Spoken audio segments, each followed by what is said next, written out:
Hola, and welcome back to Voice Memos. In this episode, I'm going to recap some of the things that I've been doing and thinking about leading up to my birthday. Thanks for saying happy birthday.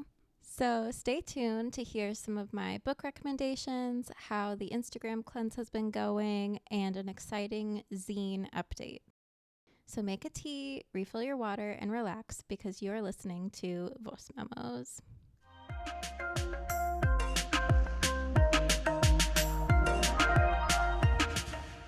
So Bobby's joining me. She's my co-host, and I just wanted to give an update on how it's been going. It's been going great. Bobby is the sweetest and most curious roommate I've ever had. She definitely acts her age. She just turned 2, and she gets her Zoomies at least 2 to 3 times per day, and that's when I'm home. Who knows what she's up to when I'm at work, although my boyfriend did get me a nanny cam for her for my birthday, so I'll have a little bit more insight into what she's up to while I'm gone. But other than that, yeah, we've just been playing with the laser pointer. I've been trimming her nails, which has been interesting. She is getting used to it. She's tolerating it at this point, but we'll see if she destroys my couch before we've gotten fully into a routine. Bye, Bobby. Yeah, she loves sitting in my chair. So when I'm working from home, it's a battle for who gets to sit at the desk. And I like to tell her, there's only one of us paying the bills here. Like, somebody's got to be manning the 9 to 5, but she doesn't really care. So I feel bad when I have to kick her out of my desk, but sometimes that has to happen. I mean, I've done episodes about living alone, and Bobby definitely makes it 10 times better. So definitely would recommend getting a cat as soon as possible, but you probably won't find one as cute or awesome as Bobby. Sorry. So that's the Bobby update. So next I want to give a book update. Not book recommendations yet, but the update on my manuscript, Búsqueda de Alma. I'm currently working on my 3rd draft. And by currently, I mean that I finished 1 chapter. But, I mean, after attending the Women in Publishing conference, I feel like I have a lot of new tools, a lot of new insight on editing fiction. It's just not a skill that you really practice unless you major in creative writing. So it's been an interesting skill to pick up on and learn like those mistakes that young writers make or new writers make.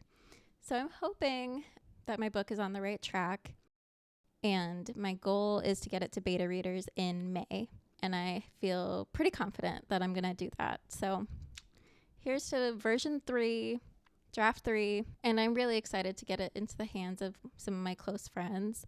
I want to shout out Jaria. She just became a published author. Well, I don't know if she's been published before, but she has a children's book coming out about the Legend of Zelda. And I think that's so amazing that I know people in the industry that are, like breaking in. It's a huge accomplishment to get any type of book published. So, Juria, congratulations. So, with the Bobby update and the Búsqueda de Alma update out of the way, let's get into how the Instagram cleanse is going. So it's been almost a month since I've had Instagram downloaded on my phone, which is crazy and feels so good, honestly.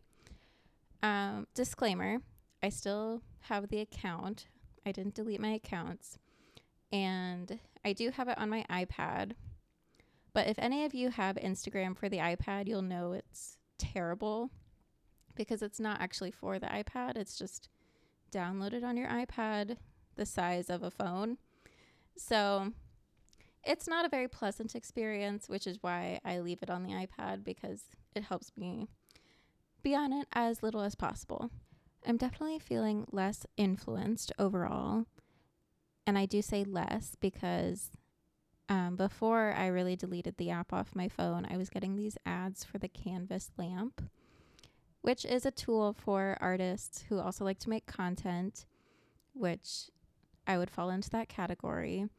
I can really get into making a reel. Like, they're fun to make.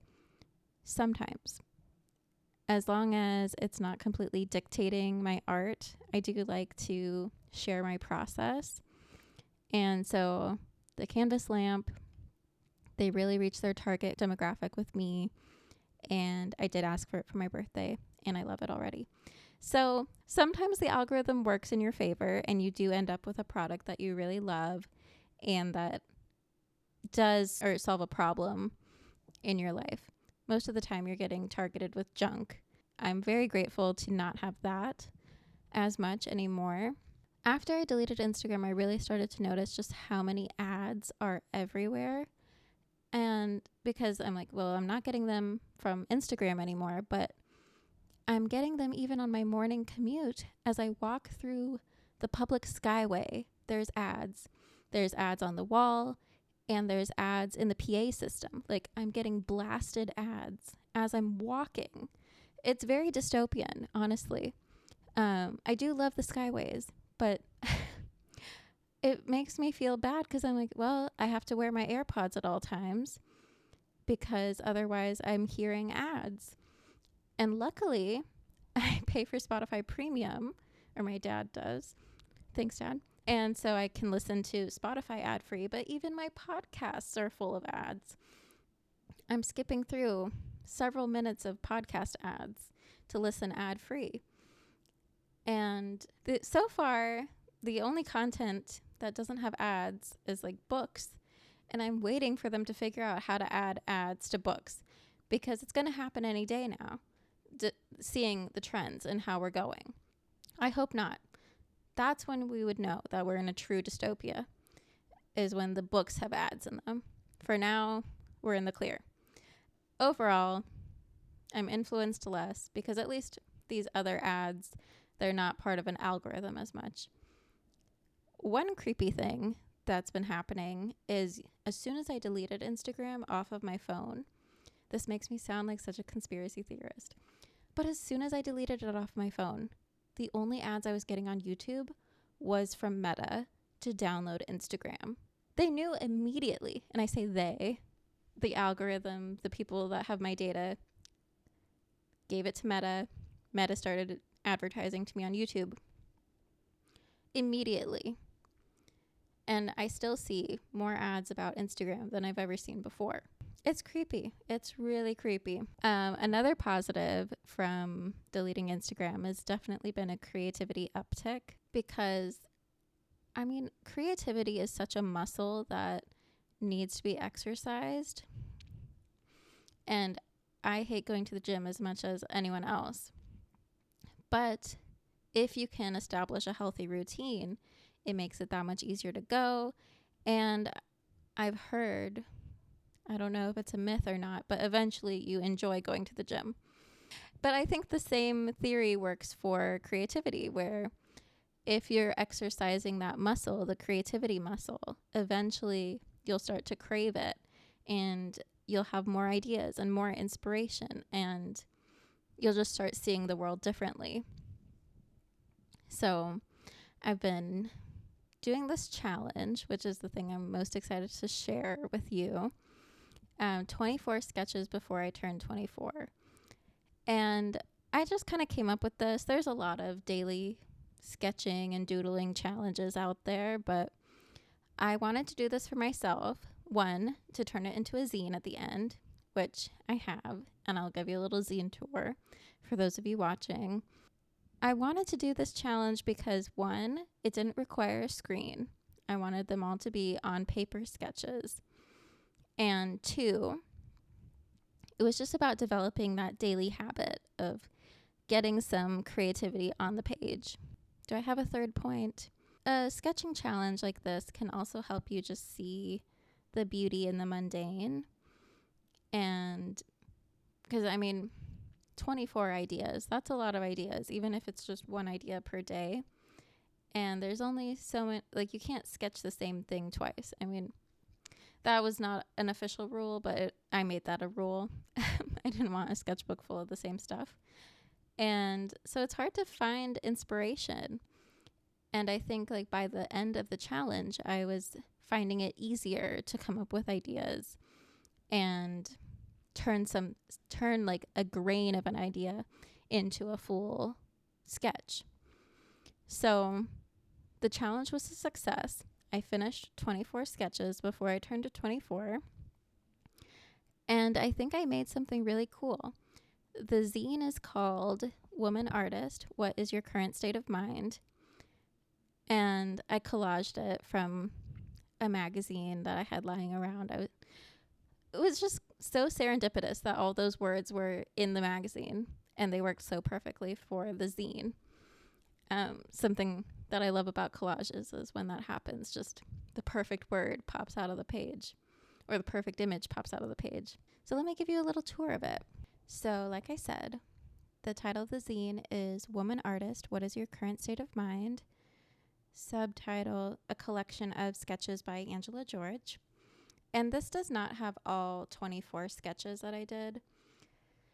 If you do 24 sketches in a row, there's going to be some duds. I had some cop-out days, and I did not want to include those in the zine. So it's only the best ones, and that's fine. It's my zine. I can do what I want. And like I said, I would just kind of find inspiration in the moment from something happening that day, something I heard, something I was thinking about, and also just, my birthday. So it opens up with a spread. On the left side, it says bitch over and over again. And this was when I was in my printmaking era in the last 2 weeks. I rediscovered printmaking with my friend Juria, who I shouted out at the beginning of the episode. And it's been really fun. So I just made a little eraser stamp that says bitch, and I stamped that all over the page. Does that count as a doodle? I'm counting it because it was a little bit of creativity that I got onto paper. So I counted it. And then I have the first doodle that I did in the series, which arguably might still be the best one out of the collection. And it's actually these headphones that I'm wearing. And it says, Girlhood, what era are you in? Oh. Okay. If I do a peace sign on my recording, sometimes it throws up balloons. So bonus if you're watching this on YouTube. So the next spread, this one's a little bit darker. I think as we grow up and we get older, we outgrow friendships. And so that was something I was thinking about. I would almost have none of the same friends from that I had 10 years ago, which is fine. It's okay that I've grown apart from those people. And then I still have some of those same friends, like Autumn. I just went to her wedding.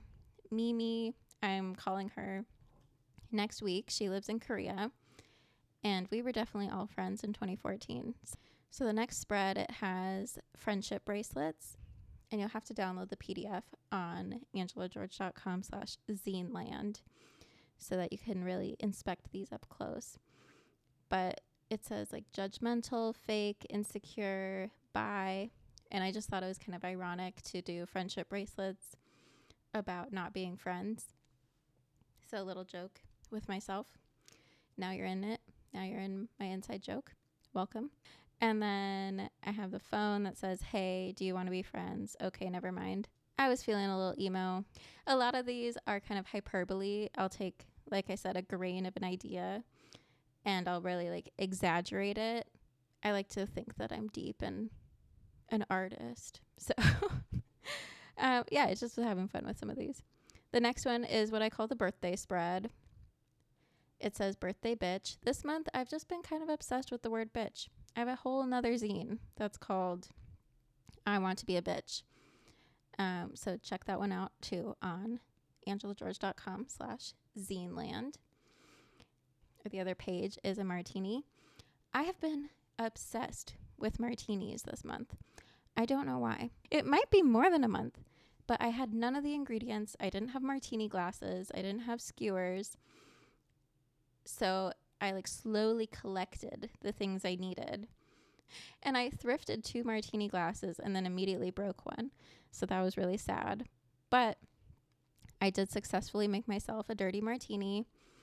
My ratio is 2 to 1 to 1 vodka, olive brine, dry vermouth. And I'm using a Minneapolis vodka, Due Nord. So it was really fun. And then I had a martini on my birthday as well. I would just say that one is very much like of this moment, my state of consciousness before I turned 24 and into being 24 because I still want more martinis. Okay, the next one is a 2-pager, the most important meal of the day, and it's just a toaster. I thought that was really cute. I've been making a lot of toast as well. And then this one is one of my favorites. It says bleh, and it's a hat that says dead inside. I drew this off of one of my boyfriend's hats. That's kind of one of his things. Some of his favorite fashion accessories, I would say, are hats. And I thought it'd be really funny instead of doing a sports team, just like this smiley face on fire. So, yeah, so that's a fun one. Okay, this one fell apart. I don't have a stapler, so I've been sewing them, but I guess that's not going to work in the long term. Shaving is a waste of time with a girl with hairy legs. This is not me. Please do not think this is me. It is just a doodle. I realized pretty quick into the challenge that if I sketched them out using a pencil and then traced over it and then erased the pencil, 1, I would smudge everything because I'm impatient. And 2, it just wasn't as organic and like fun and quirky. So after I realized that, I only did pen. And because of that, I had to get a little creative if I made any mistakes. But I think both of these turned out really cute. The other one's sardines, but the background is like space. And there's just been kind of this social media trend with sardines. Have not tried sardines ever. Don't really plan on it, honestly. The next spread, I love this spread. On the left are a bunch of grocery bags. And instead of saying the typical things, it says, eat the rich, spend more with a heart, have a great day with a flower, a peace sign, and then in the middle it says thank you with another dead emoji. I don't know why. I think they're just so fun. A lot of these are much darker than I actually am. And it was just kind of fun to explore like my edgy side. And then the other one is kind of like of that same vein of like hyper consumerism. It's an aisle in Target with clouds that says welcome to heaven. I kind of agree with it, and then I kind of like hate myself that I like Target that much. I don't know what that is. Just living in capitalist society, I guess. The next one is a 2-page spread that says couch potato forever, and it's actually a doodle of this couch. If you're watching the YouTube video, I hope you can see the resemblance. And yeah, that one was fun because I was trying to draw in perspective a little bit. And the last spread is, of course, I had to feature Bobby in the zine. She's so cute. And she does that pose all the time where she's stretched out all the way, doing the classic. I think she's actually doing downward dog. It speaks to her personality. Sometimes she acts more like a dog than a cat, I would say. And then the other one, again, playing with my edginess. I actually talked about this one on my Instagram. So I wanted to black out the whole background, but then my marker started running out of ink. And I was able to create this really cool wavy texture. And in the areas that were the darkest, I was able to use a white gel pen. And I wrote, beauty in imperfection, beauty in death, and beauty in darkness. So that is Woman Artist. What is your current state of mind? Thanks for sticking with me through the zine tour. I hope that if you weren't watching on YouTube, you go to angelageorge.com/zineland and you can check out all my zines there. I'm really excited to share with you Zineland because it was something I thought of early on in my zine journey.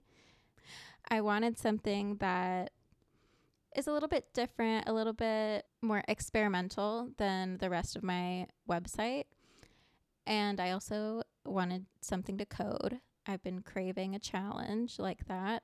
There's just something so addictive about imagining exactly what you want and then creating that thing, which coding gives you the power to create anything that you can think of for a website. So Zineland turned out exactly how I wanted it to. It's very cute. It's very like new brutalism, poppy, electric. There aren't that many zines on it yet. There's about 10, half of which are mine. But there's going to be more. I'm pumping these things out. I'm not on Instagram anymore. I mean, the other part of this challenge, the sketching challenge, was I forgot what it's like to create with your hands and paper and pencils and pens.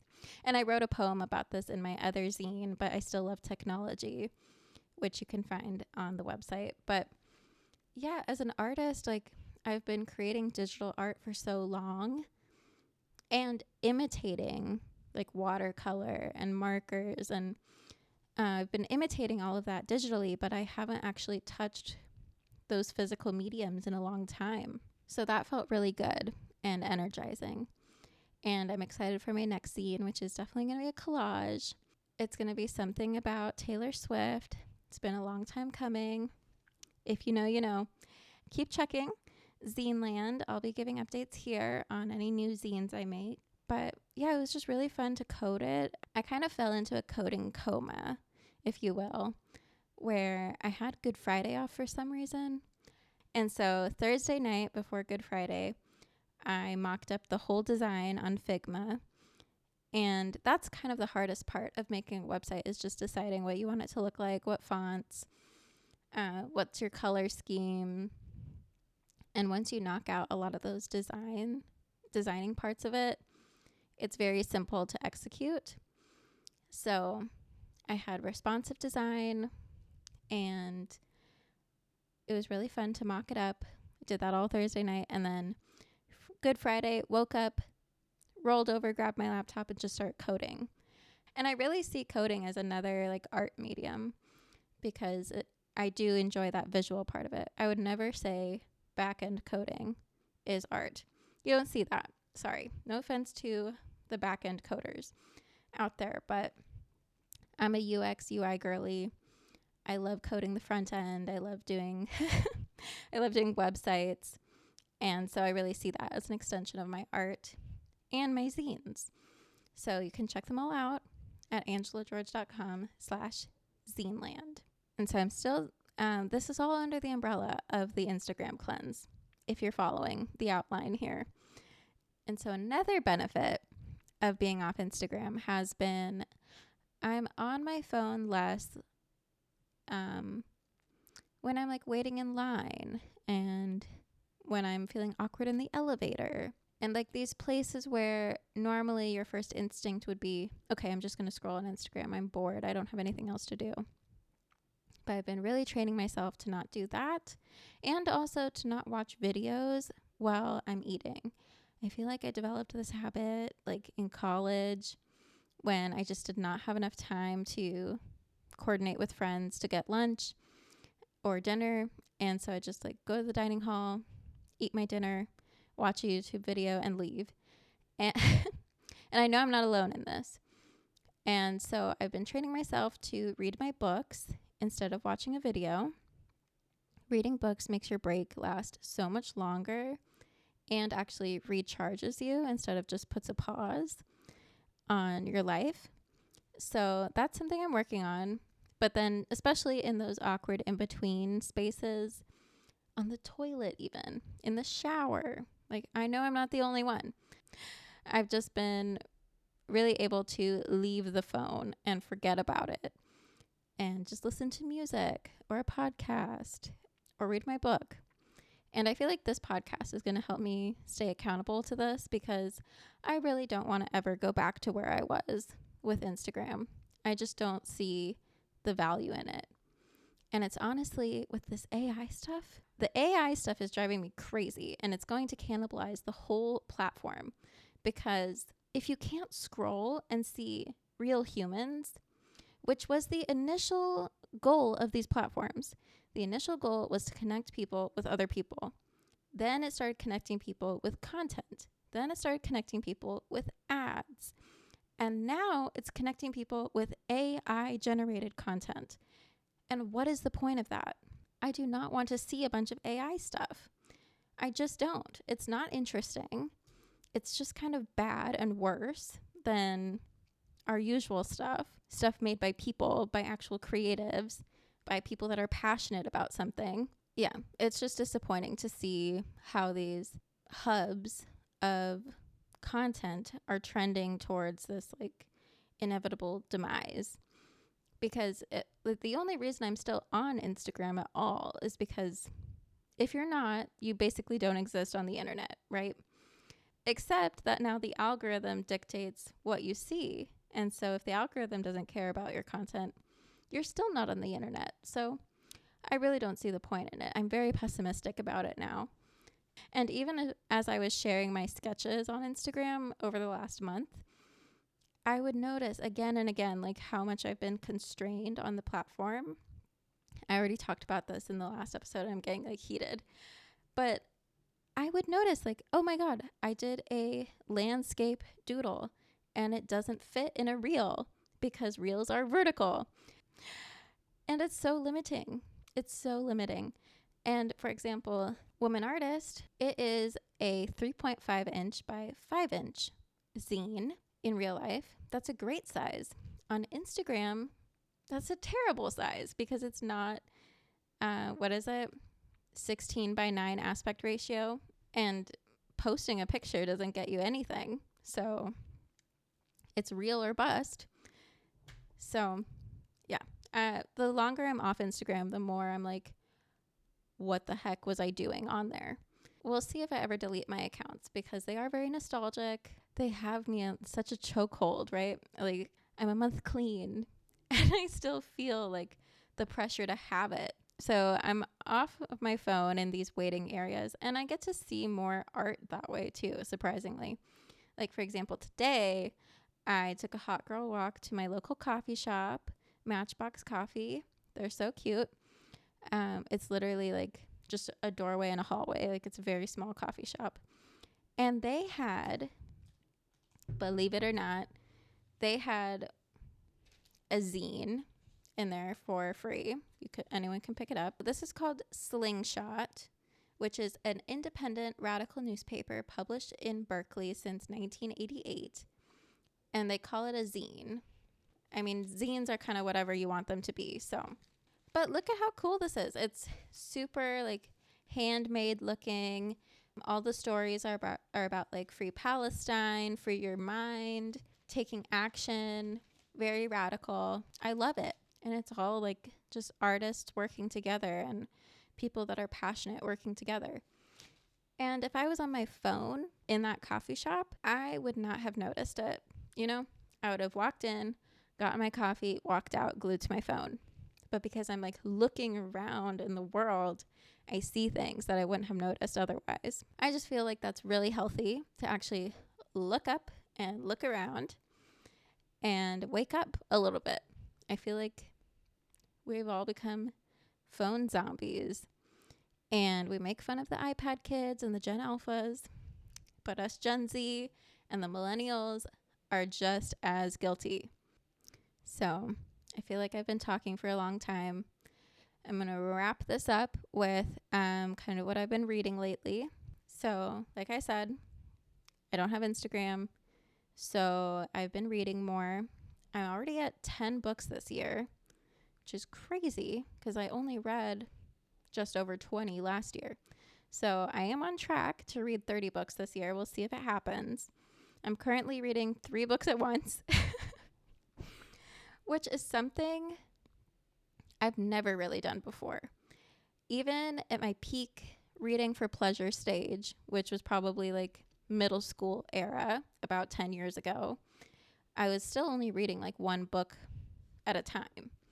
But it's so good to like have a couple different genres that you're balancing and I don't want to smut shame.